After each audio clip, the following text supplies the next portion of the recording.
What's going on, everybody, and welcome back to JJD TV. I'm your host Josh, and we are back for another episode of our Canadian men's national team abroad series, where each and every week we keep you updated on our Canucks playing abroad. This week's update will be from February 10th to February 14th. There was some interesting storylines. There was also a lot of Canadians who straight up did not feature, so we will get into it all. And if you guys are brand new to this series, be sure to drop a like, drop a sub as well, and let's get into the update now.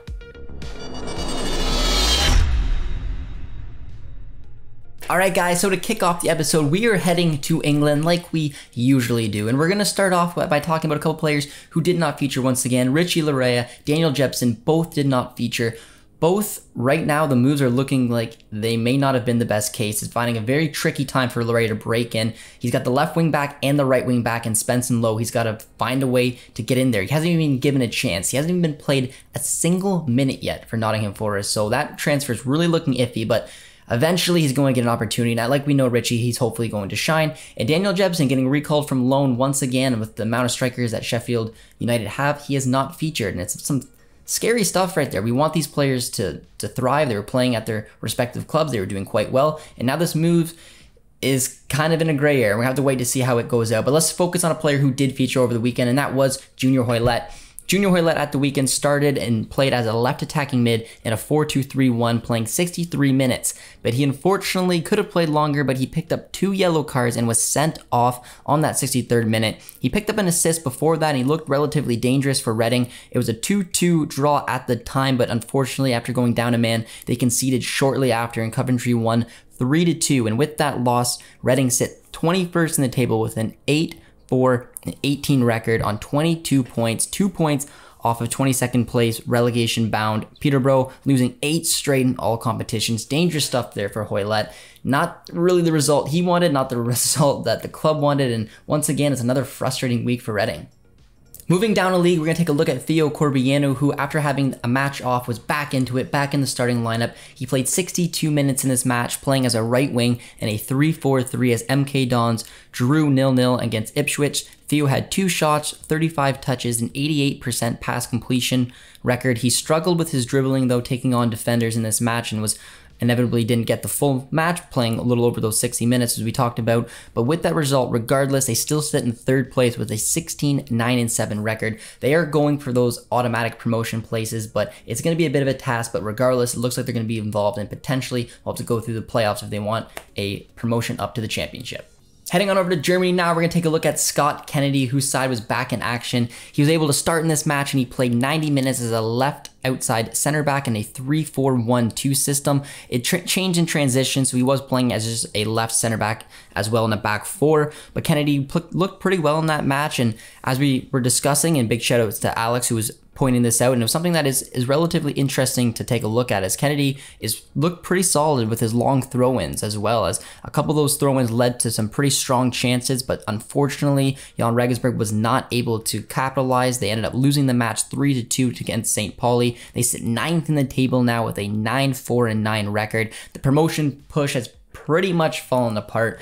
But regardless, hopefully it's just an opportunity for Scott Kennedy to keep growing in this league, growing as a player, and potentially get a move to a promotion-bound team or a team in the lower end of the Bundesliga table next season. All right, guys, switching gears now to France, we're going to take a look at a couple Canadian strikers. First being Jonathan David, who had a match to forget against PSG as they got slapped around 5-1. But the confidence in him did not waver as he started once again, going 90 minutes, starting as a striker in a 4-4-2.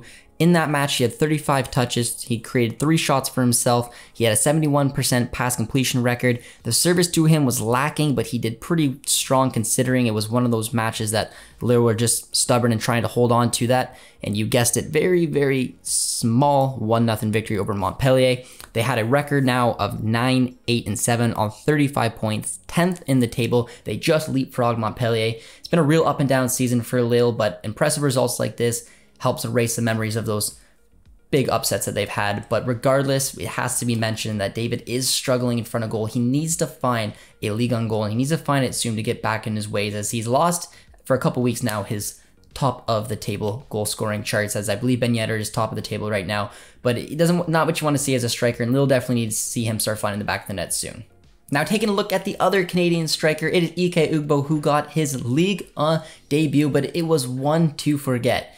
Ugbo did start the match. He went all 90 minutes, starting as a striker in a 4-4-2 system, but Tual lost 5-1 to Brest. Ugbo had a decent performance for his first ever match in Ligue 1. He had a 75% pass completion, and he had a glorious opportunity to score. But Bizot came up with a great save as Tual now sits 16th in the table with a 5-6-13 record on 21 points. They're only 1 point off bottom of the table Bordeaux. Is going to be quite the relegation match, and if Tual want to stay up, hopefully their new signing in Ike Ugbo can find an opportunity to get goal bound. And it looks like he's going to find this league, I think, a decent switch from Belgium. He's scored a lot of goals in Belgium. It's time to find that switch now.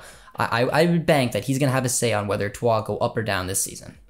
Heading on over to the Netherlands now, we're going into the second division and take a look at Brim once again, who I've had a really good time covering him this year so far because Eindhoven have been on an absolute tear and they keep that up, and Brim is getting a ton of minutes. We like to say usually he gets about those 75-ish minutes, but he started in this match. He played 90 minutes as a dual cam in a 3-4-2-1 system. Eindhoven won 2-1. Brim was lively throughout the match. However, he did miss a late penalty in the match, which would have made it 3-1 at the time.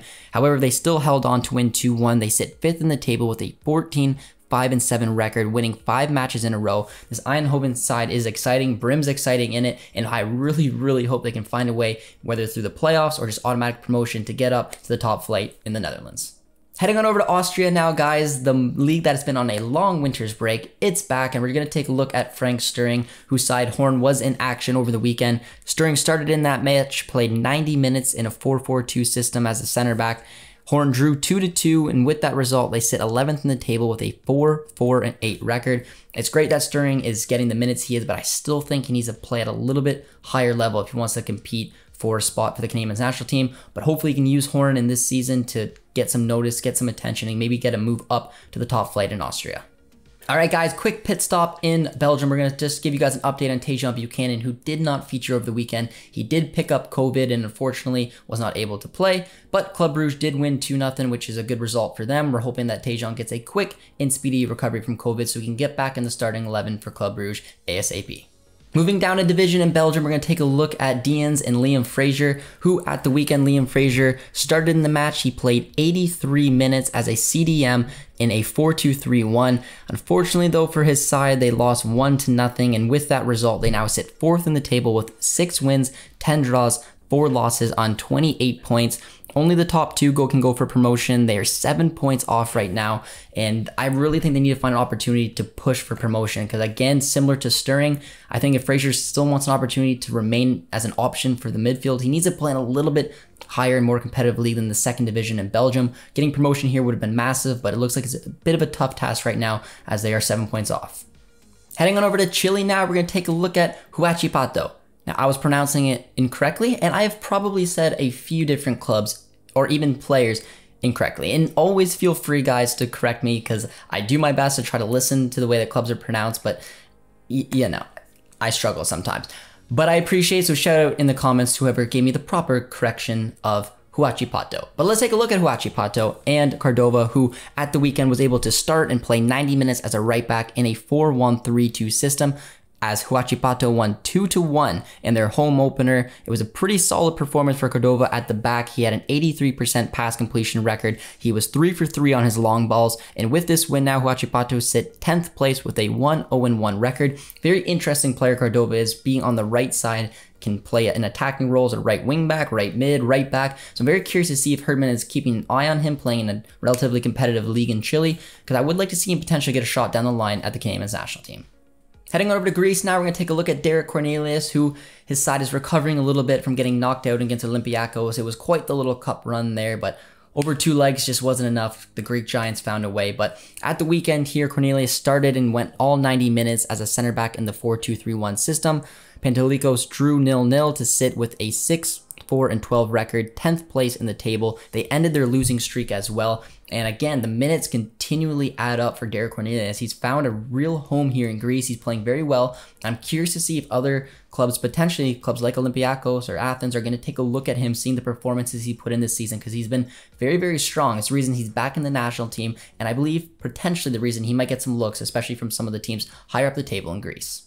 Moving along to Scotland now, cup matches were played over the weekend, so a lot of our Canadian men's national team players did not feature. We're only going to touch on one story in Scotland, and it's going to be Theo Calabria, who, not at the weekend, but a few days before that, made his debut for St. Johnstone. He was subbed on in the 59th minute. He had a shot for himself, 13 touches. He struggled a little bit with his passing and in duels as well, but not too bad of a debut for him. St. Johnstone, however, lost the match 2-1 against St. Mirren. They now sit last place in the table with a 4-7-14 record on 19 points. Really struggling. Wotherspoon was a huge player for them last season, and as they really overachieved. It's just shocking things, and with two Canadians on this team, I really want to see them find a way to get back to winning ways, find a way not to get relegated, and hopefully playing in this two-striker system, we'll see a lot of minutes for Theo Calabria up front and potentially an opportunity for him to find the back of the net a few times. Moving along now to another league that is coming back from a winter's break, and it is Serbia. We're going to head on over to take a look at the sweatpants legend himself, Milan Borjan, who was back in action. He started, played all 90 minutes, as you'd expect a keeper to do, picked up another clean sheet as Red Star won 3-0. They sit second in the table with an 3-1 record on 57 points. They are 5 points off of league leaders right now. It's going to be a tricky opportunity for them to try to leapfrog them, but regardless, clean sheets, playing performances like this, it's what you want to see from your leading keeper, and another good week for Milan Borjan. Moving along now to Stefan Mitrovic and his side Horne, who unfortunately didn't quite get the result that Milan Borjan and his side Red Star did, but regardless, Steph did start. He played all 90 minutes as a center attacking mid in a 4-2-3-1 system. They unfortunately lost two league leaders. Partizan, could have been nice if Mitrovic could have helped Borjan out to get back in the title race, but Partizan is a solid club. They are not running away with the league, as we discussed. There was 5 points difference, but they are a very tough team. With that loss, now Horne now sit in 8th place in the table with a 6-8-7 record. It's cool to see Steph playing a little bit higher up the pitch, going in that center attacking mid position, because it's one the Canadian national team are desperate for cams. Like we talked about, Hoilett, Osorio are kind of the players that can fit that role right now, but if Mitrovic can maybe take that little more attacking route in his career, he'd be a really unique player to have, and if he commits the Canadian men's national team, I'd love to see what he'd bring to the 10 position in a few years' time.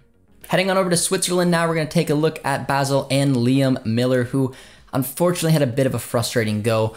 Miller started and played all 90 minutes as a left attacking mid in a 4-2-3-1 system, the usual system there, but was a frustrating match for him. He had 50 touches, so it was a good opportunity for him to have the ball in his foot a lot in this match, but it just wasn't really meant to be. He wasn't that big difference maker that we were hoping to be, as Basel lost 3-1 against Young Boys, and with that, they now fall a spot to Young Boys. They move to 3rd in the table with a 9-10-2 record.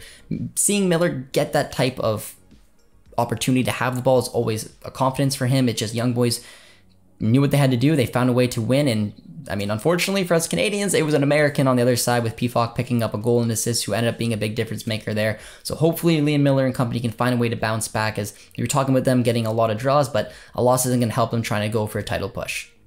Heading on over to Turkey now, we're going to take a look at the Besiktas boys. We're going to start with Kyle Larin, as there's a couple matches we're going to touch on. As back on last Thursday, there was the cup match. It was the round of 16, and in that match, Larin started and went 90 minutes as a left mid in a 4-1-4-1 system. The match ended 0-0. After extra time, it went down to a penalty shootout where Besiktas won 3-1. And with that, in that same match, Hutch was subbed on at halftime, and he scored one of the penalties in the shootout that helped Besiktas move on to the quarterfinals of the Turkish Cup. At the weekend, Larin was able to start again, and he went 90 minutes as a left attacking mid in a 4-2-3-1 as they drew 1-1 against Super Mario Balotelli and his side, as Besiktas now sit 8th in the table with a 10-8-7 record on 38 points. In that same match, Hutch went all 90 as well, and as a CDM in that same 4-2-3-1 system. It's really interesting to see after this grueling window for the Canadian men's national team that Hutch and Larin are getting a ton of minutes in both the Cup and the League. The Cup result is a big one for them. They've been struggling in the League throughout the majority of the season, but if they can go on a Cup run, and if they win it and pretty much give them an opportunity as the Europa League, that route would be pretty cool as well for some silverware. But the league has just been one of those up and down seasons, sort of similar to Lille. Both of them were absolutely rock solid last year. Both of them won their respective leagues. But this year, the inconsistency has hurt them both, which is why they're sitting mid-table. Moving along to the last player we're going to touch on today, it is Samuel Adakubi. And I don't want to say we saved the best for last, but let's say we saved the best defensive performance and maybe even all-around performance for last, as Samuel Adakubi had an unbelievable match for Hatayspor as he started, went all 90 minutes as a left back in that regular 4-2-3-1 system they like to go with. They won 2-1 and he had a very, very solid game. He had 11 recoveries, 10 clearances, 5 headed clearances, 73 touches on the ball with an 86% pass completion as Hatayspor now sits 7th in the table, leapfrogging Besiktas with a 12-3-10 record. The stats can't say it enough. Adakubi has really found his home here in Turkey and we really like to see it. And I honestly directly believe that there's a link between moving to Turkey, getting these minutes, playing at this level, and his success with the Canadian men's national team, guys. So that brings us to an end for this episode of this week's Canadian men's national team abroad. A lot of different storylines going on, but I want to leave it with one final question with you guys for the rest of this season, as a couple players didn't really feature, and I want to flip it over to you to see who do you think is going to break into the starting 11 first out of these 3 players. They all got transfer moves. They were all big moves. Richie Laryea, Stefan Eustáquio, and Daniel Jepsen. Now, Ike Ubo I was going to put in there, but I think Ike Ubo, as we can probably figure out, is going to start. But those 3 are players that we're really excited about. Jepsen, Laryea, Eustáquio. Who's going to break into their starting 11 first? And with that, guys, hope you guys enjoyed this episode. Be sure, as always, to drop a like, drop a sub as well, and we'll see you guys in the next one. Cheers, friends.